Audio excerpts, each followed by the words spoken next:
Welcome to the Best Music Podcast. My name is Dan the Music Man, and this week's featured guest is Meg Zervoulis.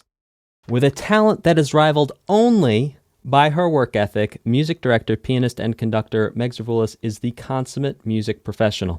She brings reliability and consistent high-quality work wherever she goes, including on Broadway, at the Prom, Mean Girls, and West Side Story. Her work for film and television includes working on the Unbreakable Kimmy Schmidt as choral director for selected episodes. You can follow her amazing career on Instagram and Twitter at Meg Z Muse. That's MEGZMUSE. Meg, thanks so much for coming on. Thanks for having me. This is going to be so cool. So we already talked about your primary instrument is the piano, but you're also a conductor and a music director.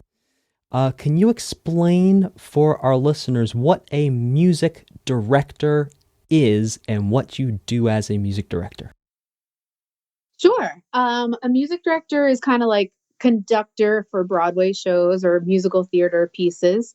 A music director can also be someone that is in charge of an orchestra from the business end, like larger symphonies, but we'll avoid that for today.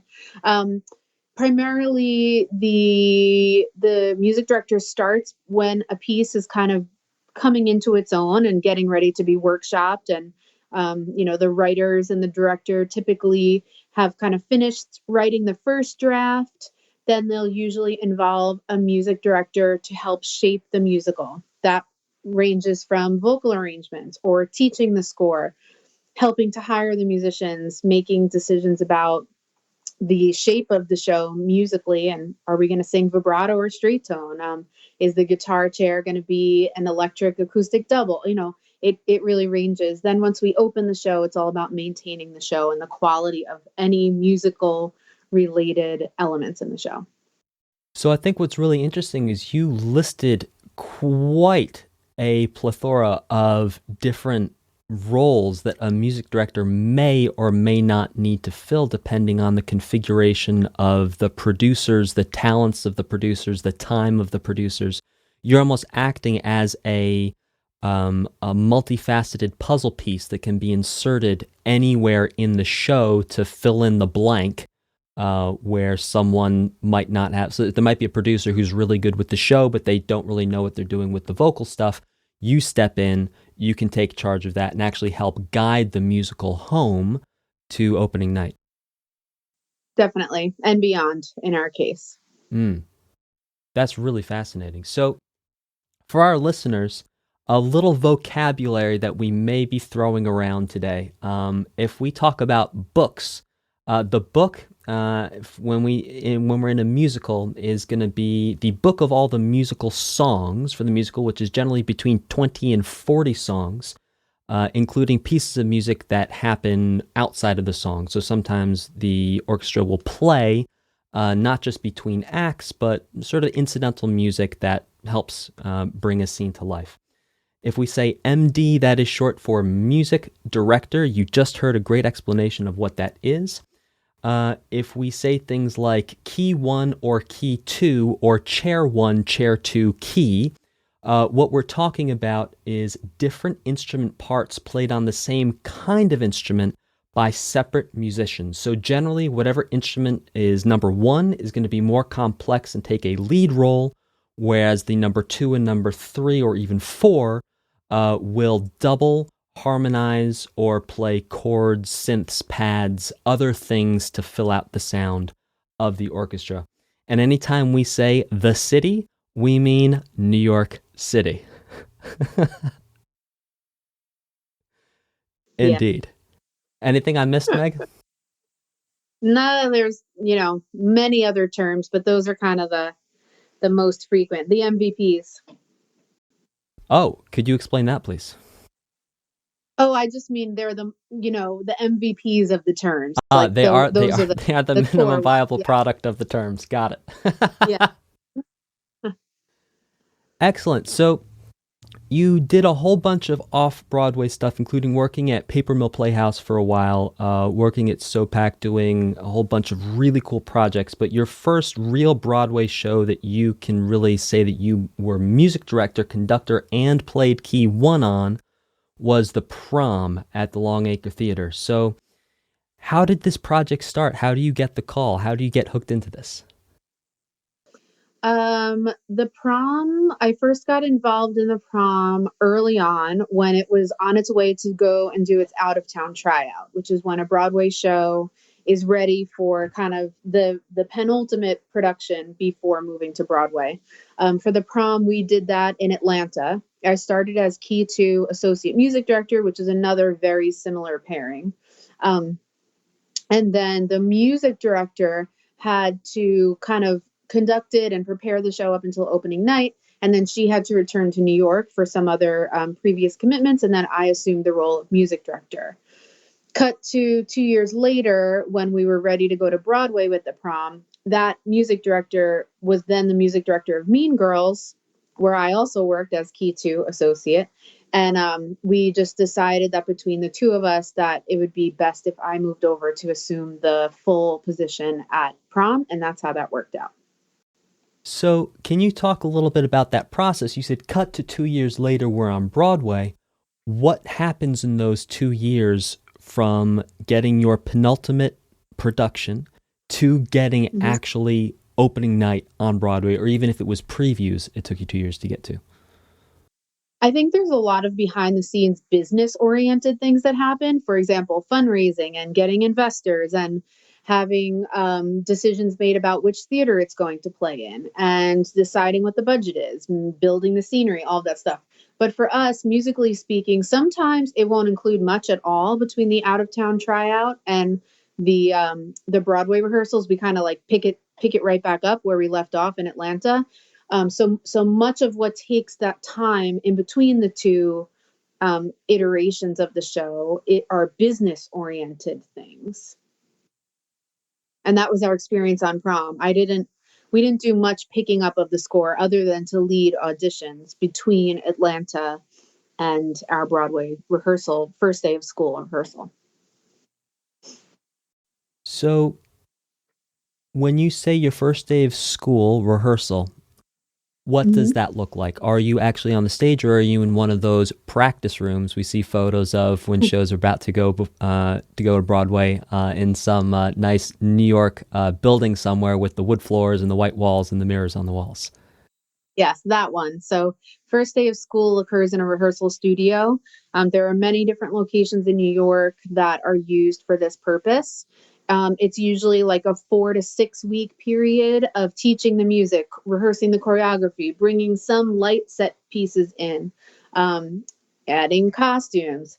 Then usually at the end of that period, we perform either for investors or the set designers or both, still in the rehearsal studio. And then we move into the theater, start band rehearsals in yet another location, and kind of just combine the elements as we go. But yeah, first day of school is so much fun. It's usually the music director is the person who works on the first day of school. We teach the score for the first, 2 or 3 days, and then hand it over to the choreographer director to work on script, choreography, all that other stuff. So when you're saying teaching the music, you're actually going through the songs with the performers, with the vocalists and actors, and teaching them, making sure all the notes are where they're supposed to be, everyone's resting where they're supposed to rest. Really, you're playing professor. Yes. And in some shows, the composers will be present for that day, and some shows they won't. And that just depends on what, is it a brand new musical? Is it a composing team who likes to be there from the ground up? Or is it a composing team that prefers to see it when, we'll do a first sing through, which is when we finish teaching the score and the actors can somewhat sing through the show, knowing it a little bit. And what are the implications of having the composer there that day versus not? Well, in a new musical, if the composer is there, it can be helpful oftentimes because they are able to say, oh, you know what? I don't like if actress number 1 is singing that harmony. I'd like a little bit more, here. That's all, we kind of share the job in that way sometimes. Or they can hear a song, like let's say it's a huge 11 o'clock number sung by, I don't know, actor number 5. And they feel that that guy is singing in a key where they didn't intend the song to kind of resonate. And so sometimes the composer will step in and suggest or request that we then play the song in a different key just to hear what's most right. That's a really cool part of the process. I actually didn't know about that. That's really cool. Mm-hmm. So, how long? You said 4 to 6 weeks doing rehearsal, and then at that point, do you go into the theater to actually walk through the whole thing? Yeah, so we usually move into the theater for tech, but either on that week or the week prior, we will have started to. This is why we have an associate, by the way. We will have started to go across town, usually to Carol Studios, to start reading the orchestrations. And while we, as the music director, are doing that, sometimes the associate or a rehearsal pianist will stay behind so that the cast is still rehearsing while we're setting the band up. Then when tech begins, obviously we all move in together eventually. First, it's usually just piano and drums in the house, meaning in the audience. We get hooked up in the audience. And then maybe, I don't know, 5 or 6 days into tech, there'll be a band sound check and a band seating when the band joins us. And then the band is usually then with us kind of forever. So, when you say that the music director's in across town reading the score, The illustrations, yeah. the orchestration, excuse me, yes. What does that process look like? That's my favorite. Well, one of my favorite parts. The orchestrator is present, the copyist is present, the synth programmer is present, and then the band. Sometimes at the end of it, the cast will then have an early day of rehearsal, and they will come and do a Sitzprobe at that band rehearsal space. And that's an exciting day because the director comes, the cast comes, sometimes like friends and family, depending on the size of the room. Investors, producers will be there. Sometimes the person who's going to record the album will be there just to like get an early sense of the vibe of the show. It's just a really exciting day, and that will happen at the end of band rehearsals. But during the band rehearsals is the chance for the orchestrator to hear. We all have amazing plugins these days in our Sibelius, Finale, Logic, Pro Tools, whatever the each orchestrator is using. But nothing beats having the actual players who you've hired to play the show reading your charts. And those days are crazy paced of just, the orchestrator will shout like, hey, wait, let's look at this and let's tacit that. Tacit means don't play, or circle it and don't play it. AKA like they kind of take back what they wrote once they've heard it. Or they can say, oh, we're going to have a new part for that tomorrow. Meanwhile, as I mentioned, the cast is still rehearsing and may, especially for a new musical, be making changes while I'm over with the band. And so many times on day 2 of band reading, we will come in and we'll have revised scores based on the changes that happened the day before with the cast. Anyway, it's a whole big mess, but it's amazing. And the copyist is just there with their full scores, like writing in all the changes. And then they're like magical, amazing genius elves who deliver new parts the next day. It's really cool. Fantastic. So I want to clarify 3 things. Number 1, a synth programmer is going to be someone who's in charge of programming the sounds into the synths, which are going to be the keyboards that are played to create sounds that you wouldn't typically find from an acoustic instrument, or sometimes that you would find from an acoustic instrument. Number 2, to clarify, a Sitzprobe. A Sitzprobe is going to be the day where everyone sits down to play through the entire book with the cast singing the songs. Yes. Yes, with my, yeah. And then number 3, to clarify, the copyist is the person who's in charge of actually taking the music and writing it out into all the parts for all the musicians and all the singers. Yes, which is a monumental job, and it's so important. And there are a couple of kind of experts that tend to work in the dominion of Broadway. For sure. So your favorite day is over. What happens next? You mean after the Sitzprobe? Yeah, sure. So you've had the person who's gonna record the album listening, so I assume that's coming soon. You've got the Usually, cast yeah. has sung through it. Investors have heard it. What's happening next? Then we move into the theater. So that day, always, is after a Sitzprobe, we pack up immediately from the band place, and things get delivered to the theater immediately. And then for the next couple of days, the sound team, along with the contractor, who is usually the person who kind of collaborates with team music and the production side about hiring musicians, ordering the rentals, dealing with how much space is in the pit, deciding who's not going to be in the pit with us and is going to be in a separate room, all that stuff. So that takes several days to set up after the Sitzprobe. And then we do our first dress rehearsal with orchestra. And from then on, we're kind of on a show schedule. Even though we're still rehearsing, like the band will join me at night and we'll play the show every night until we start first preview. So to unpack something you said, this is something that people who haven't been in this position might have no concept of, and that is sticking someone in a separate room to play with the band. It's a wild concept. It's even done in the pop world with background singers sometimes. But can you talk a little bit about what that looks like and why might we stick a instrumentalist or a singer in another room away from the pit? Sure. So it's becoming extremely common. I would venture even to, well, I don't know the stats, so I won't, but it happens all the time. The reason is because there's a couple of reasons. One is for soundproofing. So sometimes either with the budget involved with the show or with just the nature of the pop, as shows go a little bit more towards pop design, they tend to want to be able to isolate as much as they can. The other thing is for Prom, for example, we were in a theater that happened to be more likely to produce plays. So it's a tiny, and I mean tiny pit, so tiny that if you watching this are the audience, here's the pit.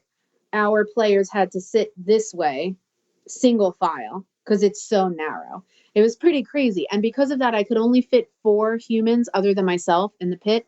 And we took out 3 seats from the first row, and I sat actually on the floor of the theater with like a butt pad. And then there were 4 other musicians in other locations in the theater in the basement, all obviously with proper cabling and wiring to get back out to the sound mixer so that they are heard, and they watch me on TV. And they also, I like to ask that if those remote musicians can also watch the show, so they get like a little TV of the show, so that they feel a little bit more like they're part of what's going on. So let's imagine this. Johnny Bassoon. We're going to take Johnny Bassoon. We're going to put him in a room. We're going to run a mic out to this room. We're going to run a monitor so he can see you conducting in real time to make sure he's playing where he needs to play. He's going to have a monitor so he can hear what everyone else and the vocalists are doing. He's also going to have, per your request, a second monitor so he can actually watch the whole show and globally understand what's going on. And that's how we get Johnny Bassoon in another room to work. Yes. And I like to decorate those rooms. I like to give them themes just so that, again, it's lonely. It's we all have done sessions before in a booth, but imagine doing that for eight nights in a row. It's isolating. So we try as much as we can to kind of help their mojo have a little theme funness. Do you ever have like timed lights that go off at different parts of the show or anything like that? I don't know about timed, but I have installed twinkly lights before. Yes. Excellent. So you guys are in the theater. You have Johnny Bassoon and all his friends are all worked out in their rooms. You've got the people in the pit. Now you're doing tech rehearsals. How long do tech rehearsals last for? It depends on the scale of the show, but I think the average is 2 weeks. 2 weeks. Okay, and what happens after tech rehearsals? Previews. Okay.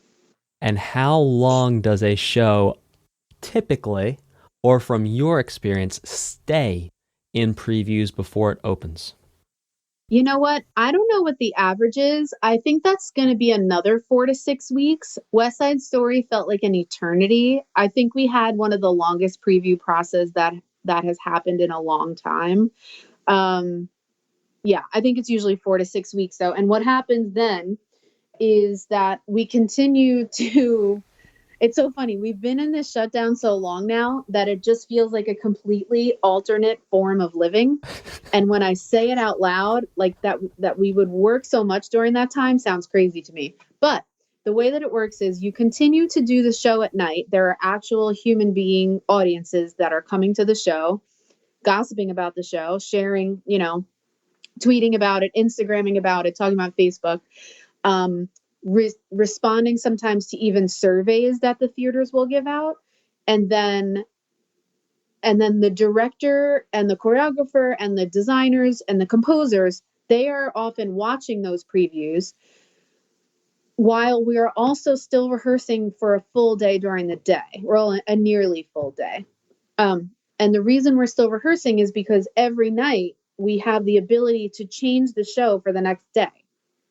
So let's say da da da ba da ba yup, right? We finish the bows, the audience leaves, team music hops like over the pit rail or walks upstairs, whatever, and goes to the audience to sit with the rest of the team with your notebook and discuss and debrief how that night went. Did this new thing work? No, it didn't. Did people laugh? I'm simplifying, but did people laugh? No, let's cut it. Let's do this. Let's change this. Ooh, that was horrible. That bassoon, you mentioned bassoon.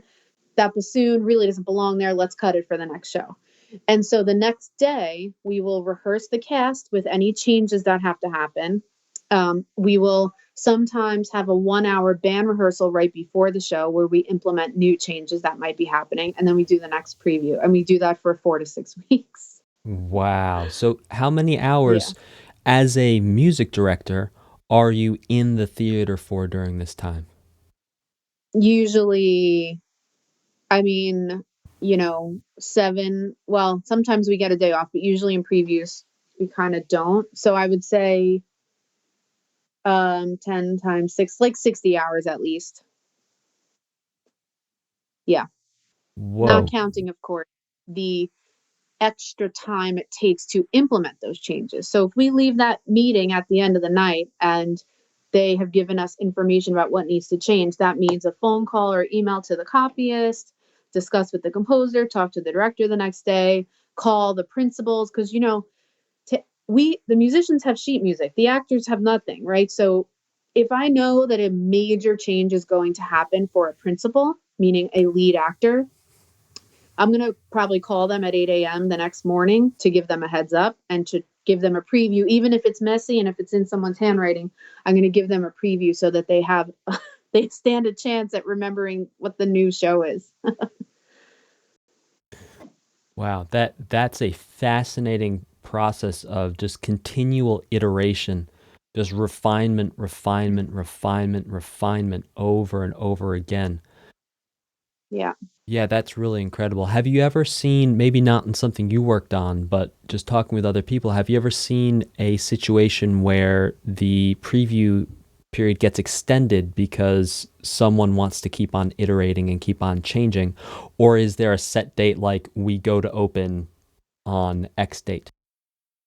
West Side Story got delayed. I think we were supposed to open on February 6th, but then we opened on February 20th. Huh.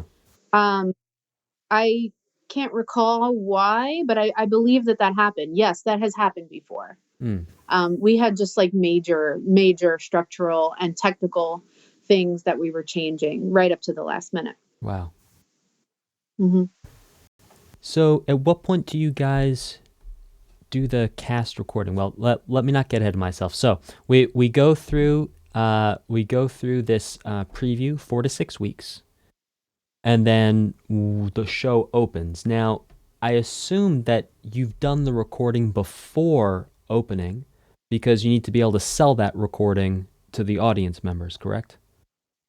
Sometimes it happens after because we're changing material. So we try to avoid recording things that may no longer exist. Mm.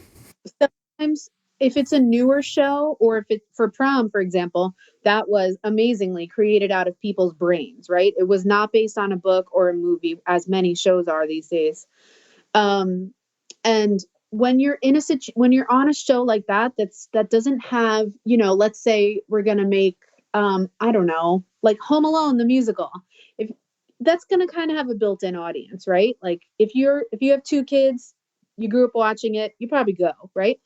For a show like The Prom, it's way harder to generate audience. And in that case, we actually did record a couple of tracks in previews and release them to kind of help create the buzz. But normally, you would do the bulk of your recordings, I think, after opening. Huh. So that's the final material. Yeah, it makes sense. Yeah. Yeah. And when you guys go into the studio to do that, we can use The Prom as an example. Because everyone is so rehearsed, do you all kind of sit down and play one take, or do you go back and do overdubs? Is everyone in a little cubby room? What's that process like? So, yes, it obviously requires less rehearsal than if it was a brand new group of musicians. But in The Prom, we had a unique experience because we added 6 players for the album. That is what Book of Mormon did as well. Some people do that sometimes. It's extremely expensive, but it pays off in the end. And so we were so happy. We really lucked out with getting that. Because of that, though, our album tracks are like reorchestrations a little bit. And or there are album cuts.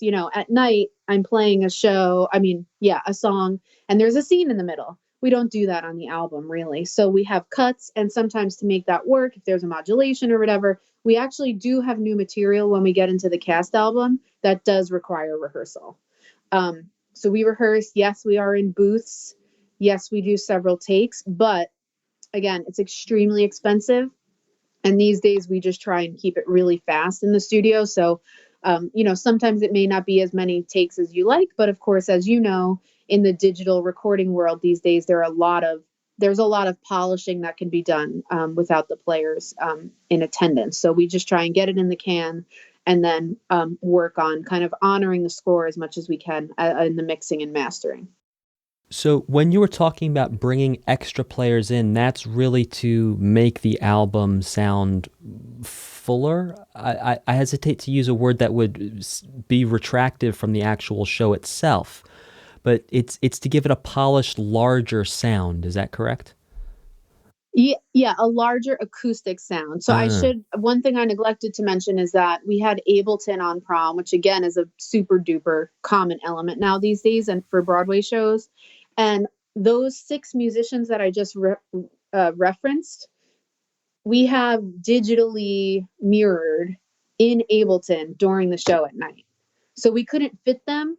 And in that case, when you actually physically can't fit those players, the union, because it's actually logically not possible, they will allow, if it gets like replicated and in a way that is, synthesized. I'm definitely not using the right terms or reading the rules correctly here, but you get the idea. Like Sure. there was a way to legally make that happen so that you are hearing those 6 stems at night. But the album, we wanted it to be acoustic, actual people playing those parts for the album. Absolutely. So when you're playing these 6 parts during the show, these are hooked up to a click that has been predefined that they're going to be triggering at a certain time at a certain tempo? Yeah, we trigger Ableton sessions. Ableton stays open. So we're just triggering an Ableton run list. Got it. And so this run list, every single sample needs to be triggered at a certain time in case something goes wrong, or once you hit it, it's a snowball and it's going until the end and everything had better go to plan? Yeah. We trigger every new instance of digitally supplemented orchestration is triggered by. That's awesome. So one of the musicians in the pit, or Johnny Bassoon in his room, is going to have a computer or a MIDI controller and then just be going through and triggering those samples to play at certain points in time. Yes. usually the conductor or the percussion or the drummer. Fantastic. And that's going to be aligned with the click that you as a music director have in your ear? It's embedded in the click if I'm Got not. it. Well, wait. It's embedded in the click. It's that is in there. So any click that we heard at prom, I pressed go on the go box and Ah. ran an Ableton. Oh, that's super cool. Yeah. Yeah. So, as a music director, not only are you conducting the musicians, not only are you playing key one, you're also now in charge of triggering these samples to play at specific points in time for a click. Yes, and conducting the actors. Yes, of course. And stopping any emergencies. Because, other than the stage manager, we're the only actual leadership people on site every day. Mm. So between the stage managers and the whoever's conducting that night, you got to just roll with whatever emergency occurs. So, did you ever have any technical issues with the click in the Ableton firing up? And what was that like? How did you recover? What was that process like? There's been multiple times that has happened. Sometimes it's user error. Like, if we have it, so there's two of us. Usually there's music director and associate music director who kind of just inherently conduct the score. As the show runs on, which prom did run for a little while, we needed a third person to learn it. And it is a really unruly amount of skills that have to happen at the same time. So it is pretty common, like you might miss a click. I've missed clicks, our associate missed clicks, the assistants come in and they miss clicks. It's just a real thing. Worst case scenario for prom was that you just wouldn't hear the extra instruments, and also the rhythm section wouldn't hear clicks, so you'd have to go back to your old school internal tempo. On Mean Girls, however, the Ableton is laced with lighting cues and also some safety related things. Like I think that at least when we started the run, it triggered this moment where this bus hits Regina George. And when we hit Ableton, it like was related to that counting, I think, or something like that. So the worst one for me though was at Natasha Pierre and the Great Comet, where I served as assistant director. And that Ableton was built by a different company. The one we used on Prom and Mean Girls is built by Strange Cranium. It's called Mainbrain. It's amazing. Our designer's name is Chris Petty. The setup at Natasha Pierre was technologically a little bit different. And for that one, it's super duper tied to all the special effects. And that one I missed one day, or it double fired. That's what it was. It double fired because there's like a backup computer that the sound desk has, or some crazy different setup that once we tracked it back, it like double fired or something. But that was a nightmare because I was, that wasn't my home base. I was kind of a visitor there, and we're in the show for Natasha Pierre. Like we're in costume, we're in the center of the stage. We dance and stuff, and it was just crazy. I remember looking up at Danae Benton, who played Natasha. Her like a door was supposed to open for her, and the Ableton, obviously since it double fired, it didn't. Like it just jammed, and she like walked out, and I just looked at her, I was like, ah. So then I just picked up the phone, talked to the stage manager, and then we tracked the show back a couple of cues and hoped for the best. But that was definitely my worst Ableton experience. Wow. It's really Yeah. fascinating how that technology can help so much. And sometimes when the smallest thing goes wrong, like a double fire, it's wild. Mm-hmm. Yeah. That was a problem. So it keeps it exciting. Absolutely. So you mentioned before, after the prom, you make your way to Mean Girls, where you're serving as associate music director. Mm-hmm. And what does that job entail? I love that job so much as well. It often can mean that you are mostly the pianist playing rehearsals. Sometimes the music director will always do that, but once the music director is finished teaching the score, sometimes then the music director will stand and conduct, and the associate will play. It really depends. This is something that varies super duper from show to show. You are there to help make it so that you can rehearse in several different rooms. You are there to help kind of supervise or help along the communication of the changes in the room going to the copyist and the music assistant, which is yet a third everyday member of the team, the music assistant. You learn conducting of the show. You, kind of can help report any band, like just how it's going with the band to the music director. If it happens to be, for whatever reason, that it's hard for the music director to have like that direct focus on the band, at least for the first couple of weeks. Just it's really it's exactly what it sounds like. It's, doing anything to help support the music department throughout the whole process. So because the music director is such a sort of Swiss Army knife of a role, sometimes there's going to be places where they just physically cannot be in two places at once, and that's where the assistant music director is going to step in to round everything out. Mm-hmm. So you weren't actually playing any instruments when you were associate music director of West Side Story, is that correct? I am. I'm You are. playing piano and celeste. Excellent. And this is at the Broadway Theater. So Yeah. One of yeah, the oldest. absolutely. So what does your role look like as an assistant music director if you also were playing piano and Celeste? Like, are there ever any nights where you're playing and conducting, or are you conducting or playing and someone's covering the playing parts if you're conducting? Oh, great question. Yes. So just one tiny terminology thing. Associate and assistant are two things. At Oh, Common, excuse me. assistant conductor means that you technically are not part of the show on an everyday basis, but you are like a third conductor out in the world that has learned how to do the show. Because again, as a show runs longer, just to have two people know how to conduct it is often not enough. So at Westside, I am the associate, which means it's my full-time job. I am there every day playing piano and celeste while the maestro Alex Gemignani is conducting every day.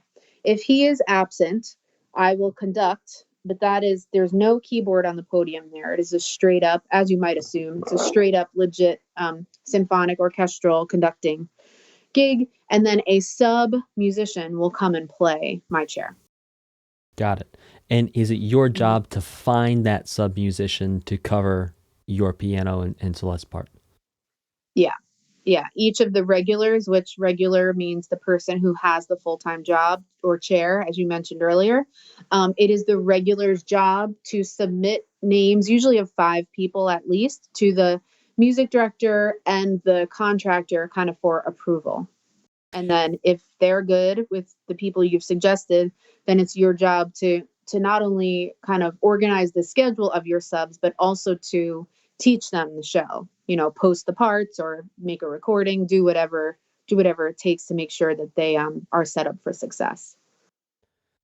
And this would go for any member of the orchestra. Any member of the orchestra would need to have those 3 to 5 names as a backup going in, because realistically, someday something is going to happen. You're not going to be able to make it in, and you're going to need to have someone cover you. Yes. And at Westside and many other orchestras, we have people who are like the in-house musicians at the Met and the ballet. Like so they're top class instrumentalists, and those are kind of lifer jobs. Yes. And so you want it's a system that just ended up being built so that those people could continue to hold their whatever career jobs while also being able to play a show. So obviously, if it's a big premiere night for the New York City Ballet, let's say our woodwind player will be absent and his or her sub will be with us at Westside playing the book. Or, if you just want to take a night off, you need your subs to be there. They're a hugely important part of the Broadway community. And so part of that also plays into the other part of your career where you actually have worked on, I think did you write the score for a movie and also work on Unbreakable Kimmy Schmidt? Yeah. So how do you find the time to be able to do these really cool projects when you're so busy, essentially already needing 8 arms to do everything you're being asked to do? Where does that time come in? Are you subbing out on those days to create that time, or do you have set days off where you know you're not going to be conducting? What's that process like? If it's happening during a run of a show that is our full-time job, then yes, we would hire a sub to play or rehearse or whatever it might be in our place. I think Unbreakable Kimmy Schmidt I did in the interim pause between when I resigned from Mean Girls and started the first day of school for Prom, New York, Broadway. And the connection there was that the person who is the music supervisor and composer for Unbreakable Kimmy Schmidt is the composer of Mean Girls. So we made a relationship there. His name is Jeff Richmond. And it was just a couple of days worth of kind of leading the chorus that was involved in a few episodes for Unbreakable Kimmy Schmidt. But I was able to kind of head out to Brooklyn and go to a recording studio and lead those sessions. For the film, I wrote that film in, I think, 2 years after I graduated college, and the director and writer of that film was someone that I went to high school with and is still to this day making movies. And so I just, it interested me, and it was at a time when I was a little bit more involved in the classical world. So I was excited to participate in that. I don't do too much of that anymore, but I'm glad to have had that experience. Yeah, that's super fascinating. So when you got to Brooklyn to lead this chorus for these episodes of Kimmy Schmidt, would that be for the episodes where we hear those sort of sung lines in the background? You're leading those hits there? No, it was for an episode about, like, Titus was in Cats or something. Yes. Yeah. Yeah, I did all of those recordings. Yeah. Oh, that's fun. Yeah. So you actually went through with the Cats and with the Cats score essentially, and then with all those stops and starts and those little side things that happen in that episode. That's cool. Yeah. Awesome. And so for that process, do you get the music ahead of time, or do you just show up on the day, you take a look at it, and boom, we go? That one, I got it on the day. I think the actors maybe got it like a day before or something, but I just taught it to them that day. And of course, with recording studio tricks, I think for that one, I taught them 8 bars at a time, and then we record 8 bars while it's fresh. Anything that works. Getting I think it done. that's what we ended up doing for that one. Wow. Super cool. And I don't know if you can talk about it, but you're involved in some really cool projects right now that are in the works. Is there anything you can tell us? Yeah, there are a couple. There's one that is called Broadway Vacation, which is about, well, it's adapting National Lampoons for Broadway. But instead of it being, like National Lampoon's Christmas Vacation, it's National Lampoon's Broadway Vacation, hence the title of the show. And that'll be fun. That'll be like a big romp. It has all of the joy and charm and comedic excellence of the National Lampoon's legacy. So that's really fun. And actually, the composer on that show, David Rossmer, along with Steve Rosen, David gave me my first off-Broadway music directing job with another show that he wrote called Rated P. So that one's fun. I'm also involved with Buñuel, which is a piece written by Stephen Sondheim that is about the films that Louis Buñuel made, which is like film surreal. It's awesome. We're developing it at the public, and we're just kind of waiting for for the world to revive and for inspiration to strike for the next leg of that. But that's been great. And then the last, well, 2 more. I'm doing The Visitor at the Public, which we were doing actively when the shutdown happened. So our hope is that when we come back, we are able to present that show. The set is like on the stage. We were just about to move into the tech process of that show. And then Jeanette, which is about Jeanette Rankin, who was the first female U.S. Congresswoman. That's a show written by my friend Ari Afsar and Lauren Gunderson. So I'm excited about all of those. But as you know, we don't know what's happening with the land of musical theater. So it's all a big mishmash of crossed fingers, but it all involves such wonderful people and collaborators. So here's hoping that they work out. Oh yeah, absolutely. Can't wait to see what comes of all this. Super stoked. Yeah.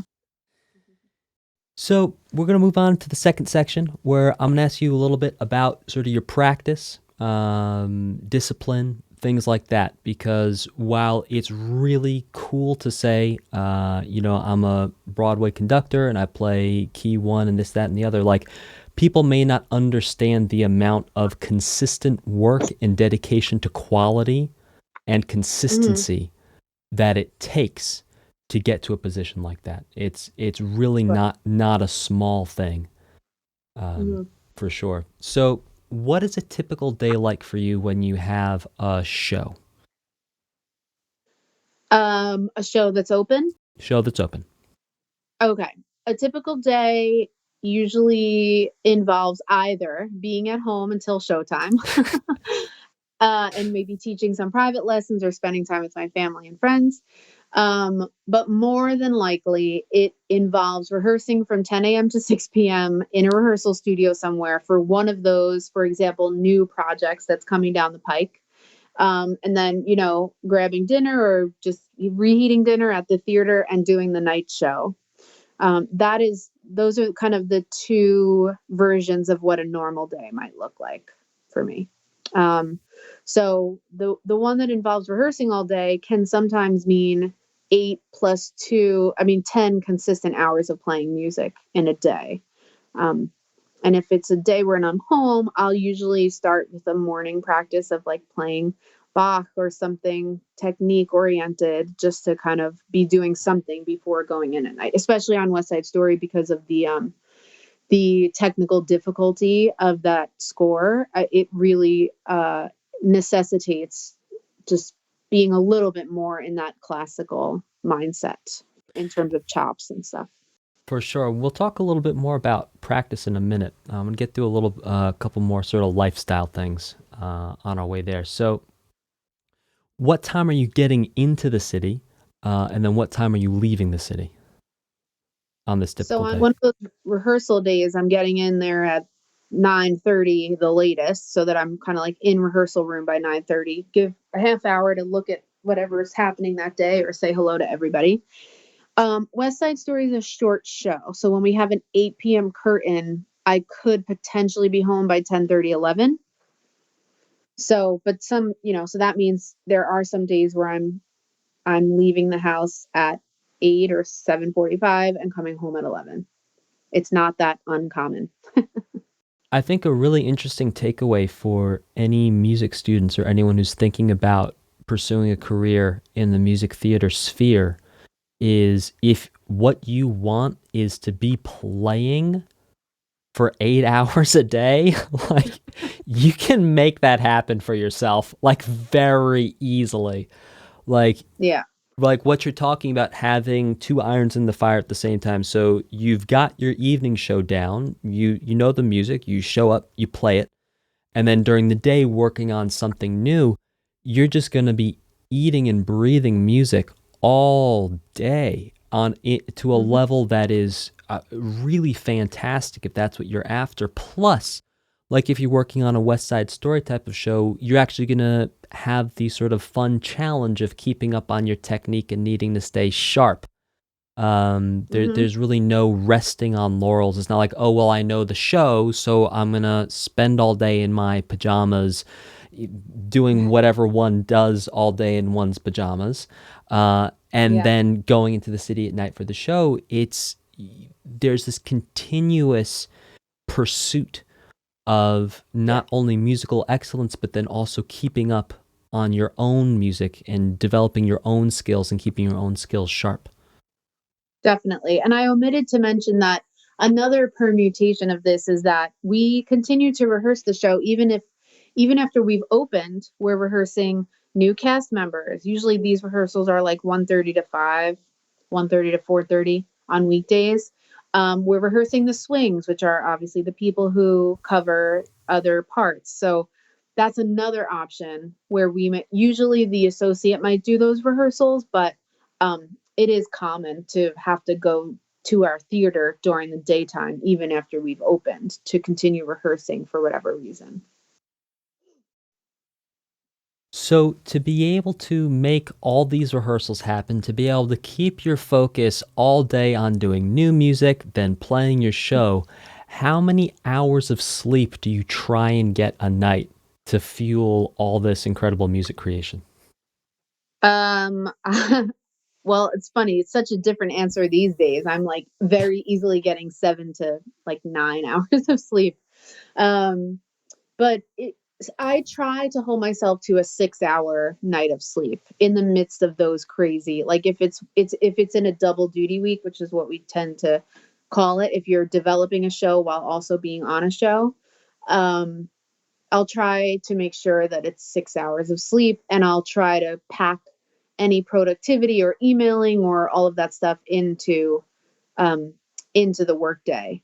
I'm saying this though after just getting married, thinking about long term life planning and stuff. So it is a very specific lifestyle to manage, but yeah, it happens, and people do it, and it's amazing. Have you ever tried using mindfulness or meditation to sort of keep your cool when you have a million things going on?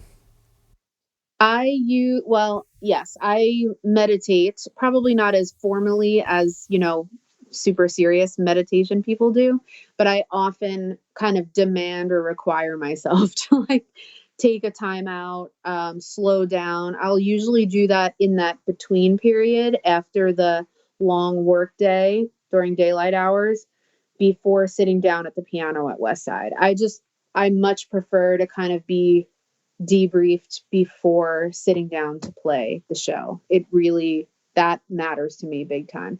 Also, with commuting for like an hour every day, both ways, that's another time, especially on the night commute, where it is helpful to just kind of slow down so that that show energy kind of, I leave it on the train. And when you're slowing down, are you listening to music? Are you doing a guided meditation? Are you just feeling your breath? What does that look like for you? Sometimes a guided meditation, if I'm not listening to music, which actually I would say on the way home, I'm often not. Mm. I'll be like listening to a podcast, or sometimes after or before I meditate, I'll be watching like a Netflix or something, just to, it really varies based on the level of stress from that day, because in previews, I'm not listening to anything, and I'm having my laptop open and trying to get those changes in for the next day. So it varies. So you mentioned getting married and sort of thinking about the future and what the lifestyle is going to look like. Um, how do people in your life support your ability to make music and stay at this clip of productivity and engagement with projects? That's a great question. I would say that for your kind of friends and family, it really takes on, I feel like they take on a responsibility of understanding what it means when you're in the zone. I just watched that movie Soul on Disney Plus, and it kind of describes that. I like that it gives an image to in the zone and what it means. All else disappears, and it's not personal. It's just something that is almost required in order for you to excel and remain dedicated to the art. But at the same time, it is a really unique way of living, and I think it's hard for um, many people to understand. So I have always felt so appreciative that both that like my non-collaborators, the people in my life that are, like my village, if you'll say, just understand that and kind of flow with the differences in the shape of what, you like your availability to exist in the world outside of the music. It sounds so imagery filled and cliche, but it's such a real thing. Like you're just in the zone, and it's hard to do anything else if you're trying to also maintain your physical health, you know? So, did you ever have to have a conversation with a friend where you explain that, or because you've been doing this for so long, everyone that's in your life just knows this is how the dynamic with Meg works? I think it's understood. Mm. I think that at times you know, I've probably tried to like be like, oh, well, can't do Saturdays because, matinee life. When if you have like financial advisor friends or civil service besties or something, with just live, it's like a totally different universe. You know that, Dan. It exists in a completely different lifestyle. So yeah, no, for the most part, I would say I haven't had to have too many deep conversations about it. It is an assumed thing, but it's important for anyone considering this lifestyle to remember um, it's a big element of deciding to go in this path. I almost think that when you say someone considering this lifestyle, my question is how many people actually make that a conscious choice, and how many people are actually naturally in that state of flow where it happens naturally through music, through practice, through passion, and that the flow finds the career and not the other way around. I think it definitely is that way. I think that is, if you're getting a call to play a full-time show, um, you 9 times out of 10, I think any colleague, you just take it. You just do, because that is, as you said, that is that is your life's work. You have dedicated to it. I think I more so just mean to allude that once you reach a certain stage in career or age or professional level, the the elements involved with making that decision, I think, get complicated. Mm, mm, Yeah. indeed. Let's talk a bit The about power. practice. Oh, sorry, I interrupted you. I couldn't hear you. Can you say that again, Meg? I interrupted you. I was just saying the power of saying no is a complicated thing. Especially when it's around art, because art Hmm. can be such a sort of soul, heart, integral part of an Hmm. artist's perception, self-perception, and idea of who you are can Hmm. get conflated with the art. Hmm. The two separate things really can mentally merge into one. Um, and I think that process is very interesting, because then, like you say, saying no becomes very complicated. Because if you're Hmm. saying no, it's like you're almost denying part of your existence and who you are. It's almost like you're denying the years of work and labor that's gone to get you. I'm serious. There's so Yeah. much behind that no. Yeah. Saying yes is so easy because number one, as humans, we like to keep things the way they are, right? We like to repeat the same things. We find comfort in habit. So saying yes is always easy, but saying no, it's like, and then also there's the gig mindset of like, if I say no to this, I'm not going to get the opportunity to play in front of all these people who then might invite me to the next gig. Hmm. And yeah, saying no is a scary thing, ain't it? Yeah. Wild. Well, let's talk a little bit about practice. So Sure. you talked about liking that morning time, especially when you have a technically demanding show to go through technique. Um, do you have another point in your day where you like to practice, or do you prefer that morning time, or are you just going for that morning time because of the way your day's set up? Um, I think I like the morning time intentionally on Mm, those days that are just about kind of like living life and then playing the show at night. I just think it's like a mindset thing. I also think it's a way of kind of bookending the day with your technique. I think has value to it. Um, similar to warming up before a workout.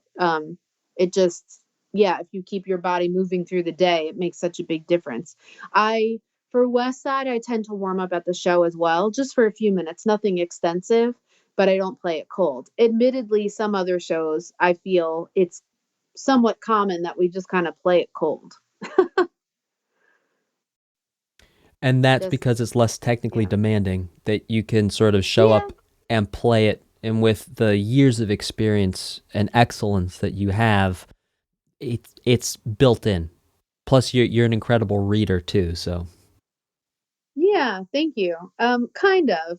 And also, I think playing on an acoustic piano has demanded a little more, well, and actually the standards of our music director, which I so admire, requires more actual, like using the instrument and pulling color out of the sound of the keys and thinking about action and accent and just I think that there's a little bit more, it's a little more rangy in terms of the style of playing, and if the music director is kind of in tune with that and wants a shape, you know.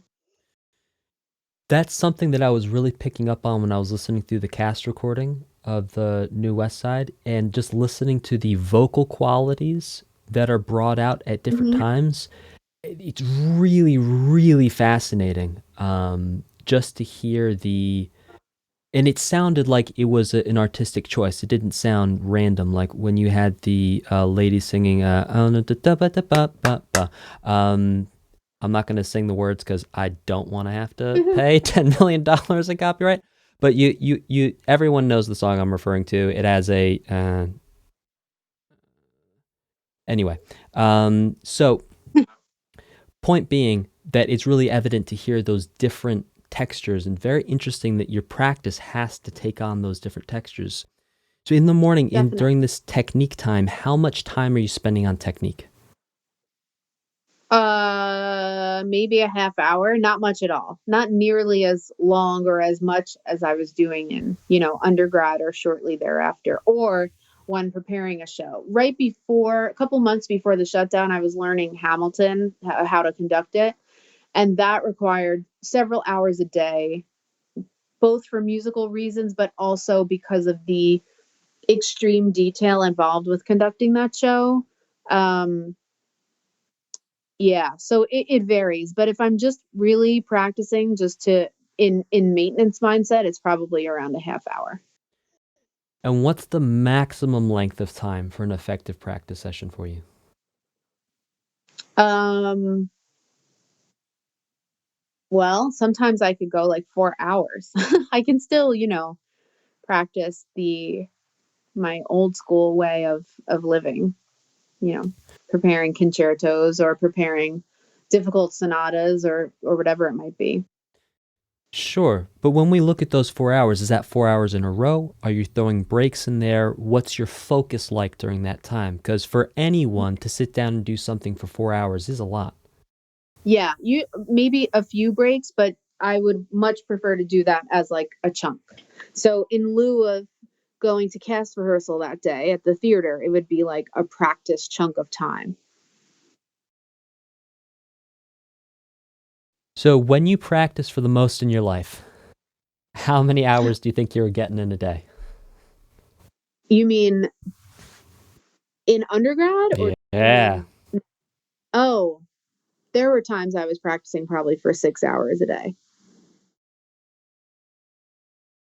And would you break that up in the morning, the night, afternoon? It would mostly be very, very late at night, Mm. like when in a practice room. Yeah. Right now, when you're doing your technique, your half hour, how do you like to divide that practice time? Okay, so let's take like a Bach prelude and fugue, for example. Probably start with the fugue just out of interest in solving it. Um, Probably read it down, then isolate or remove a voice, maybe sing one of those voices, play through, work on a fingering, head to the prelude, enjoy the typical ease of a prelude, at least for those books, and then pick it up the next day with another section. I try to avoid practicing the whole thing ever. So you're actually creating exercises for yourself in your practice by eliminating voices, making yourself sing certain voices to make it challenging past just reading the music. Yeah, because what we do now in music theater is all about like hand-eye skills coordination. And so just weird exercises like that that are not wholly about the playing, I think are extremely important. We're always sight reading. We're always having to count different signatures, ear training, transposing on sight. I just feel like practicing like that highlights or enables other skills that can be helpful in excelling in what we do. Speaking of sight reading, you are one of the two probably best or most consistent readers I've ever seen in my life. I think I only ever heard you mess up one time. That's you.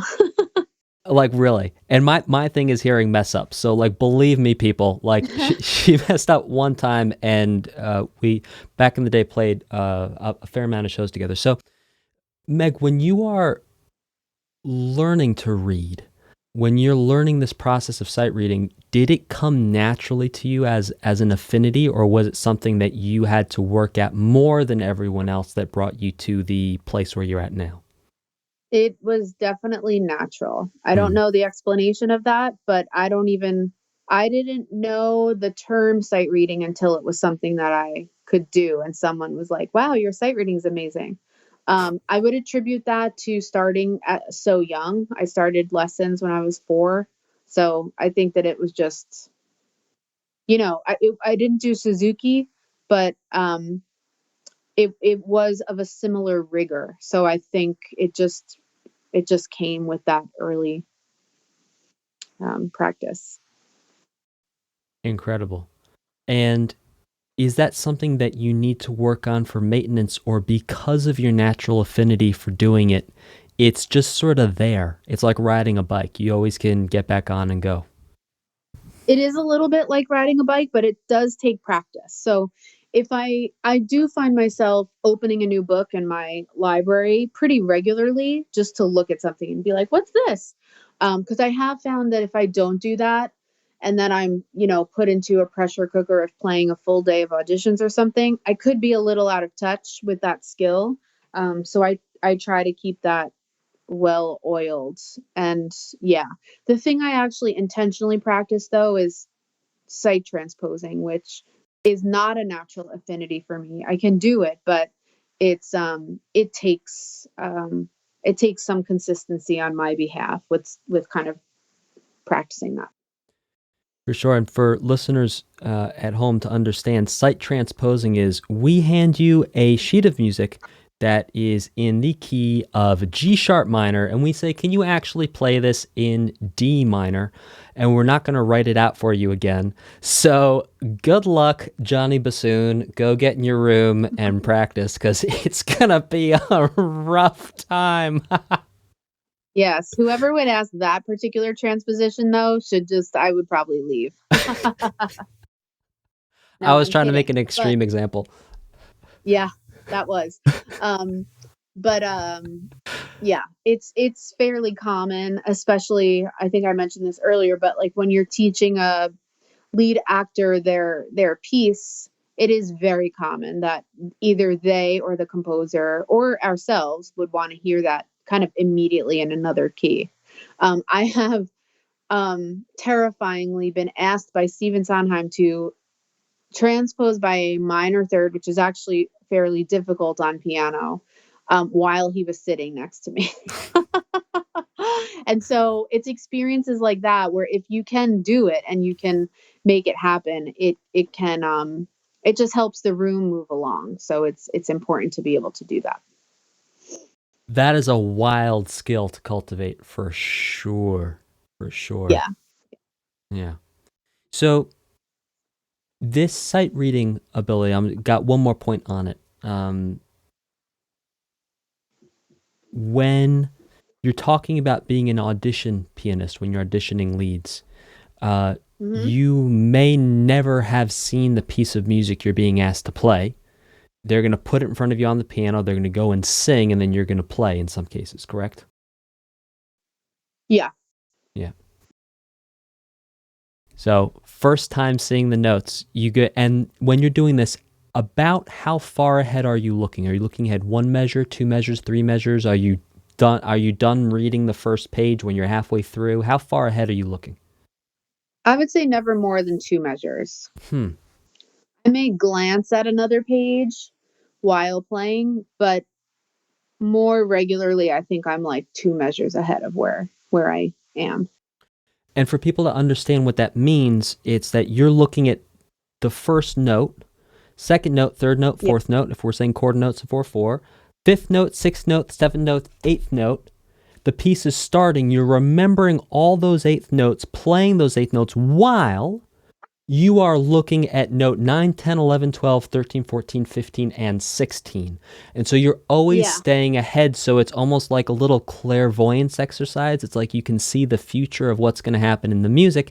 And that's how you don't just mess everything up. Because if you're looking only at the note you're playing when you're trying to play it, you can't do it, especially if it's fast. Yeah. In fact, my teacher, I remember, I was maybe 12 at this point. He would hold a piece of paper, like a blank piece of paper, over the measure that I was playing and the measure after that. And I would just keep going and he would keep doing that. And that was like a forceful way to instill that behavior, that pattern. It is a habit now. But it took some forming, but I think that it's important to do. The exception would be like reading an Adam Gettle score, which is an extremely advanced composer in the musical theater world. Sometimes I'm sweating and reading that note for note, but in most cases, yeah, I'm looking ahead. Meg, have you ever practiced so much that you injured yourself, maybe back in the undergrad days? Not yet. Knock on I know that wood.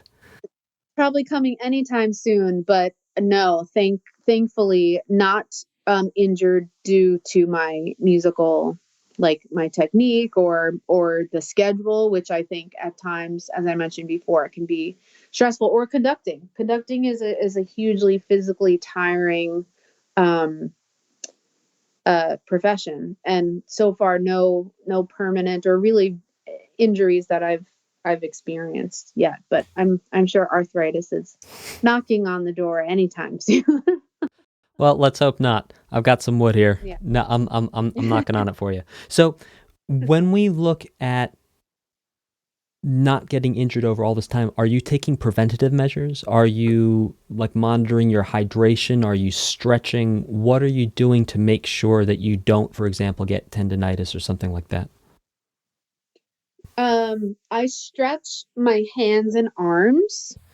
I have to say that the most kind of like chronic injury or pain that I felt is in this shutdown from being at a chair for so long, Mm. which, yes, we sit in a chair to play piano, but it's not a desk chair and we're not simultaneously straining our eyes on screens. I don't know. I just am so, it's just such a different physical situation. And so that's been tricky. So right now I'm trying to do a lot of full body stretching, especially like head, neck, lower back, because it's like forming new muscles that I never had to use before, and it's so tiring. But yeah, usually I only am stretching intentionally my hands and my arms like before a performance or something like that. Well, I know we've kept you sitting down here for another hour and 15 minutes longer than you wanted to, so I'll make sure to wrap this up right quick. Let's jump to our last question here. So, have you ever experienced performance anxiety? And if so, when? Did you ever stop experiencing performance anxiety at a certain point, and why? You know what I'd love to hear? How do you define performance anxiety? Because I always hope that everyone has a little bit of it Yeah. as as a result of your adrenaline and excitement about what you're about to do. But do you mean like stifling my performance level Yeah, anxiety? has performance anxiety ever impacted or threatened to impact a Mm, performance level, and as a result, you had to take steps? I think is a better question. yeah.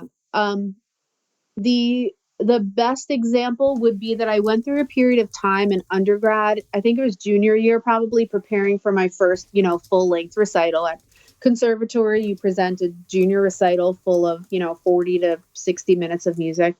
And I was starting to like run through my pieces in the concert venue, and my foot on the sustain pedal, which is usually your right foot, was fluttering uncontrollably, and I couldn't control it. I couldn't slow my mind. I couldn't get a handle of it. I would try to like stretch it out, and it was so weird. And it only lasted for like 3 of those run throughs, but I think that was definitely like a psychosomatic internal body chemical reaction to like, okay, you're in junior year of conservatory, this is your life, you are doing this for a life. And who knows what the reason was, but other than that, I haven't experienced it. I will say the anxiety leading up to your first night conducting a new show, so like the first time I did West Side, the first night of Prom, that is pretty crippling. But you can't, for some reason, it feels different than playing a recital, because the recital's like, well, let's see if she could do it. For a musical, you're like, there's millions of dollars waiting on this, and there's 100 people in the building that's working on the show, then there's 2,000 people watching. It just, something pushes you through. But that anxiety, like the days leading up to that first night of doing a show on the Broadway level, to me, are just, they're exciting, but they're pretty it's like all you can think about. Wow, that's so cool. Yeah. Meg, I definitely want to let you go so you can go stand up and do your stretches. I know you've been sitting down all day. You're sitting down some more with us now. So thank you so, so much for taking time out of your busy schedule to talk to me about all this really cool stuff you're doing, your career, your successes, and so excited to see everything that's coming next. You can follow Meg on Instagram and Twitter at MegZMuse. That's MEGZMUSE. If you're not following her, you're missing out on some cool stuff. So I definitely recommend checking it out. Meg, thank you so much.